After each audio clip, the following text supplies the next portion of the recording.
Números capítulos 35 e 36. O Senhor disse a Moisés junto ao rio Jordão, nas campinas de Moabe, do lado oposto de Jericó: ordene aos israelitas que das propriedades que receberem por herança, deem algumas cidades para os levitas morarem. Entreguem também as pastagens ao redor delas. As cidades serão para a moradia dos levitas, e as terras ao redor servirão de pasto para o seu gado, suas ovelhas e todos os seus animais. As pastagens reservadas para os levitas ao redor dessas cidades se estenderão em todas as direções por 450 metros a partir dos muros da cidade.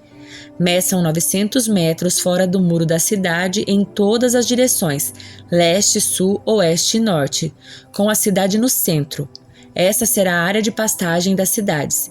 6 das cidades que vocês derem aos levitas serão cidades de refúgio, para onde uma pessoa que tiver matado alguém acidentalmente poderá fugir e ficará a salvo. Além disso, deem a eles 42 cidades. No total, vocês darão aos levitas 48 cidades com as pastagens ao redor. As cidades virão da herança dos israelitas. As tribos maiores darão mais cidades aos levitas, enquanto as tribos menores darão menos cidades. Cada tribo entregará propriedades de forma proporcional ao tamanho do território que receber. O Senhor disse a Moisés: dê as seguintes instruções ao povo de Israel. Quando atravessarem o Jordão para entrar na terra de Canaã, escolham cidades de refúgio para onde uma pessoa que tiver matado alguém acidentalmente poderá fugir. Essas cidades serão lugares de proteção contra os parentes da vítima que quiserem vingar sua morte. A pessoa que tirou a vida de alguém não será executada antes de ser julgada pela comunidade. Escolham para si 6 cidades de refúgio, 3 do lado leste do rio Jordão e 3 do lado oeste na terra de Canaã. Essas cidades servirão para proteger os israelitas, os estrangeiros que vivem entre vocês e os que estiverem de passagem. Qualquer um que matar alguém acidentalmente poderá fugir para lá. Se, contudo, alguém atacar uma pessoa e matá-la com um pedaço de ferro, é assassinato e o assassino deverá ser executado. Ou se alguém com uma pedra na mão atacar e matar outra pessoa, é assassinato e o assassino deverá ser executado. Ou ainda, se alguém atacar outra pessoa e matá-la com um pedaço de madeira, é assassinato e o assassino deverá ser executado. O parente mais próximo da vítima é responsável pela execução do assassino. Quando o encontrar, o vingador deverá executar o assassino. Portanto, se alguém odeia outra pessoa e fica à espreita dela e a empurra ou joga contra ela um objeto perigoso e ela morre, ou se alguém odeia outra pessoa e a fere com as mãos e ela morre, é assassinato. Nesses casos, o vingador deverá executar o assassino quando o encontrar. Se, contudo, alguém empurrar outra pessoa sem ter demonstrado anteriormente nenhuma hostilidade, ou jogar algo que acerte a pessoa acidentalmente, ou sem intenção deixar cair sobre ela uma pedra grande, embora não fossem inimigos e a outra pessoa morrer, a comunidade usará as seguintes normas para julgar entre o acusado e o vingador, o parente mais próximo da vítima. A comunidade protegerá o acusado do vingador e cuidará para que ele chegue à cidade de refúgio para onde fugiu.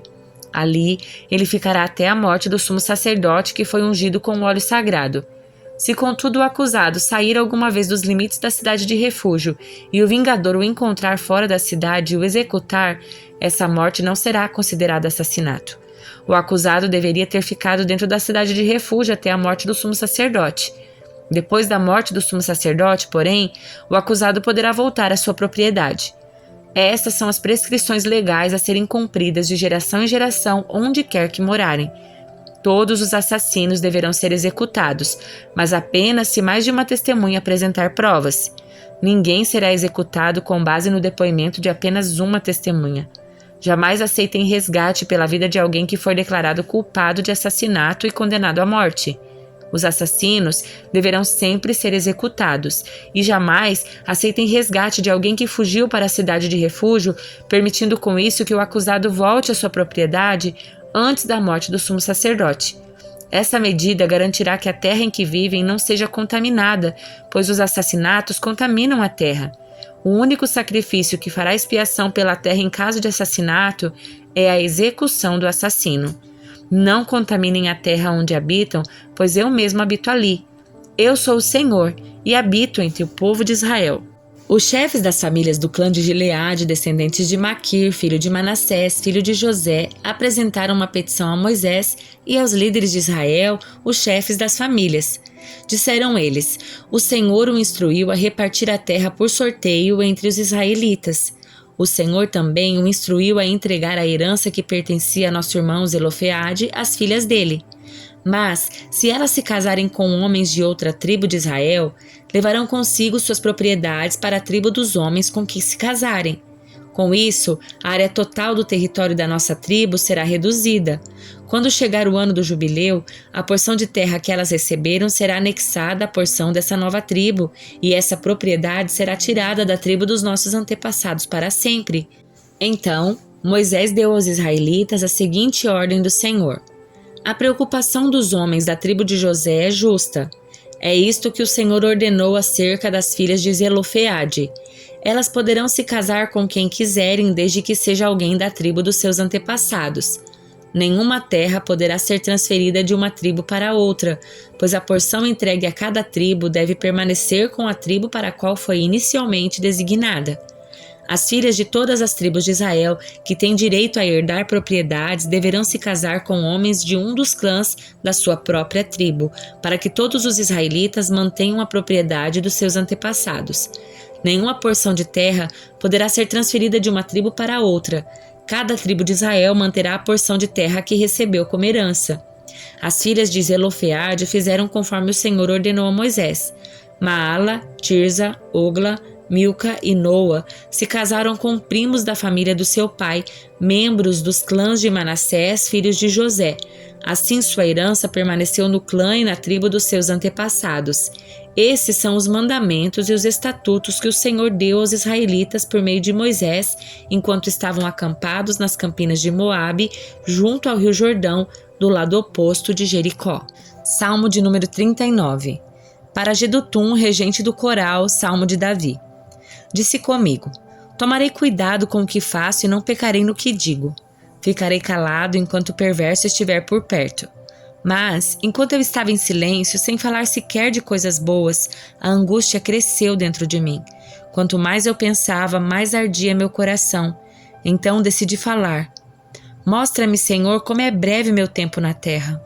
Mostra-me que meus dias estão contados e que minha vida é passageira. A vida que me deste não é mais longa que alguns palmos e diante de ti toda a minha existência não passa de um momento. Na verdade, o ser humano não passa de um sopro. Somos apenas sombras que se movem. Nossas inquietações não dão em nada. Acumulamos riquezas sem saber quem as gastará. Agora, Senhor, o que devo esperar? És minha única esperança. Livra-me da minha rebeldia e não permitas que os tolos zombem de mim. Estou calado, não direi uma só palavra, pois minha punição vem de ti. Mas, por favor, pare de me castigar. Os golpes da tua mão me reduzem a nada. Quando nos disciplinas por nossos pecados, consomes como a traça o que nos é mais precioso. O ser humano não passa de um sopro. Ouve minha oração, Senhor. Escuta meus clamores por socorro. Não ignores minhas lágrimas, pois sou como estrangeiro diante de ti, um viajante que está só de passagem, como eram meus antepassados. Desvia de mim o olhar para que eu volte a sorrir, antes que eu me vá e deixe de existir. Evangelho de João, capítulo 9. Enquanto caminhava, Jesus viu um homem cego de nascença. Seus discípulos perguntaram: Rabi, por que este homem nasceu cego? Foi por causa dos seus próprios pecados ou dos pecados dos seus pais? Jesus respondeu: nem uma coisa, nem outra. Isso aconteceu para que o poder de Deus se manifestasse nele. Devemos cumprir logo as tarefas que nos foram dadas por aquele que me enviou. A noite se aproxima quando ninguém pode trabalhar, mas enquanto estou aqui no mundo, eu sou a luz do mundo. Depois de dizer isso, Jesus cuspiu no chão, misturou a terra com saliva e aplicou-a nos olhos do cego. Em seguida, disse: vá lavar-se no tanque de Siloé, que significa enviado. O homem foi, lavou-se e voltou enxergando. Seus vizinhos e outros que o conheciam como mendigo começaram a perguntar: não é este o homem que costumava ficar sentado pedindo esmolas? Alguns diziam que sim e outros diziam: não, apenas se parece com ele. O mendigo, porém, insistia: sim, sou eu mesmo. Quem curou você? Perguntaram eles. O que aconteceu? Ele respondeu: O homem chamado Jesus misturou terra com saliva, colocou-a em meus olhos e disse: Vá lavar-se no tanque de Siloé. Eu fui e me lavei e agora posso ver. Onde está esse homem? Perguntaram. Não sei, respondeu ele.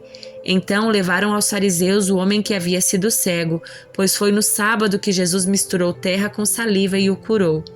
Os fariseus encheram o homem de perguntas sobre o que havia acontecido e ele respondeu: Ele colocou terra com saliva em meus olhos e depois que eu me lavei passei a enxergar.